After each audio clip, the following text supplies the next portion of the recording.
నేను మా సీతక్క చెప్తాను అవు బస్సులో అల్ల వెళ్ళిపోయారు తప్పని మేము ఎక్కడన్నాం అక్క మేము అనలే కాబట్టి దానికోసమే బస్సు పెట్టిన మాకు తెలియక మేము మామూలుగా నడిపినాం ఇన్ని రోజులు మాకేదో తెలియకపోయా పాపం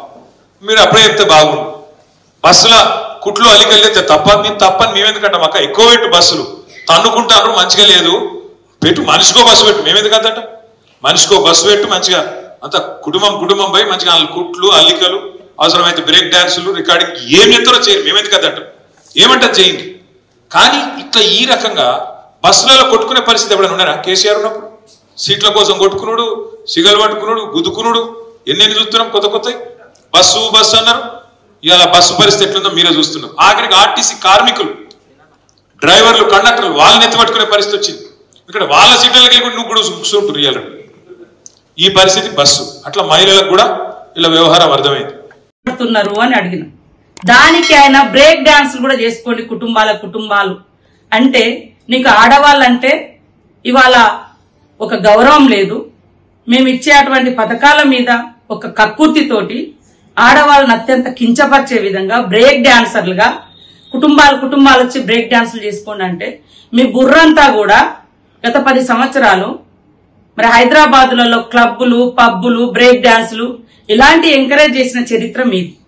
కానీ నేను మహిళల్ని గౌరవించే వ్యక్తులుగా నేను గాని కాంగ్రెస్ పార్టీ గాని మా సీఎం గారు గాని మహిళలకు ఏ అవకాశం ఇచ్చినా వాళ్ళు ఆర్థికంగా ఎదగాలని వాళ్ళు శ్రమ కోరుకునే వాళ్ళు శ్రమ చేసే శ్రమజీవులు ఆడవాళ్ళు కాబట్టి వాళ్ళకున్న టైం తక్కువలో వాళ్ళకుండేటువంటి టైంలో ఏదున్నా కూడా టైం వేస్ట్ చేసుకోకుండా చేసుకుంటారు అని మాట్లాడింది అందులో తప్పేముంది ఇవాళ మీరే అంటుర్రు కొట్టుకుంటారు ఇట్లా అవుతుంది ఖాళీగా ఉన్నప్పుడు సీటు ఖాళీగా ఉన్నప్పుడు ఇంటికి పోయే క్రమంలో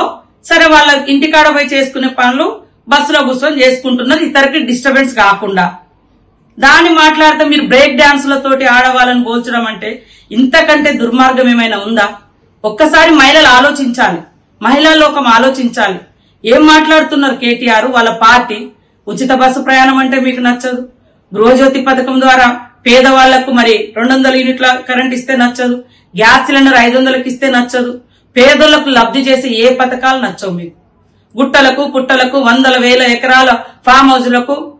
వేల కోట్ల రూపాయలు ప్రజాధనాన్ని కట్టబెడితే మాత్రం రైతు బంధు పేరుతోటో ఇంకో పేరుతోటో కట్టబెడితే మీకు నచ్చింది మహిళలకు ఉచిత బస్సు పయనం పెట్టిన కానుంచి ఎంత కక్కుర్తి పడుతున్నారు ఎంత దుర్మార్గంగా ఈరోజు బ్రేక్ డాన్సులు చేసుకోండి